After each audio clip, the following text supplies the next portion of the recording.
Israel আসলে পুরোপুরি একটা বিশ্বাসঘাতক রাষ্ট্র।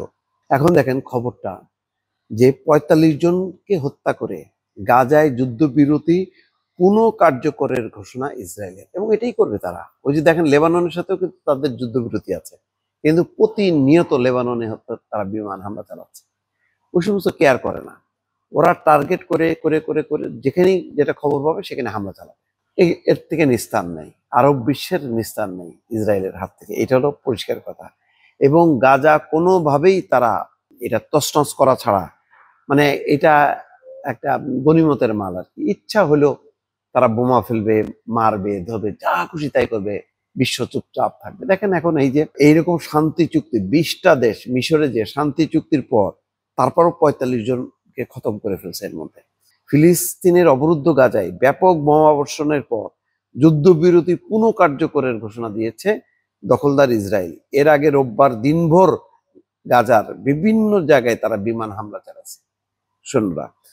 এতে ৪৫ জন মৃত্যু হয়েছে। টাইমস অফ ইসরায়েলের খবর।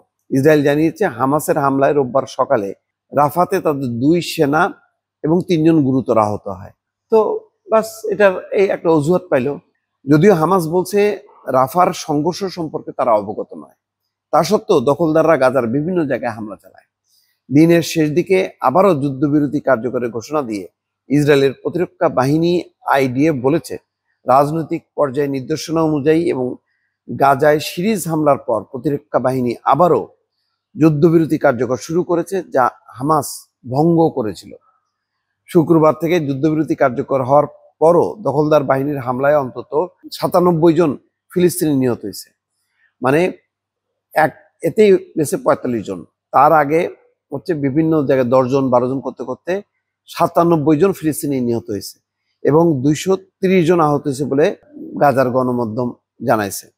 প্রতিষ্ঠানটি আরো জানায়, যুদ্ধবিরতির পর থেকে ইসরায়েল ৮০ বার যুদ্ধবিরতি চুক্তি লঙ্ঘন করছে। গাজার স্বাস্থ্য মন্ত্রণালয়ের তথ্য অনুযায়ী ২০২৩ সালের অক্টোবর পর্যন্ত ৬৮,০০০ নিহত হয়েছে, আহত হয়েছে অসংখ্য। এটা আসলে ওই ধ্বংসস্তূপ, যেটাই ধ্বংসস্তূপ খোঁড়া হবে, বের করা হবে, লাশ বেরোবে। পুরো গাজাটা হচ্ছে একটা লাশের শহর, এছাড়া আর কিচ্ছু না। এবং ইসরায়েলরা আবার বলছে যে মানে তারা কার্যকর করলো, ওদের ইচ্ছা।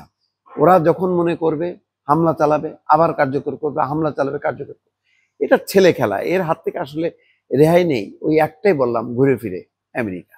আমেরিকা যদি সিরিয়াস থাকে তাহলে গাজার মানুষ বাঁচবে, আর যদি সিরিয়াস না থাকে তাহলে ওই ইসরায়েলি হানাদার বাহিনী বা হায়না বাহিনী তারা মারতেই থাকবে, নিশ্চিহ্ন করতে থাকবে। এর থেকে কোনো মুক্তি নেই আপাতত।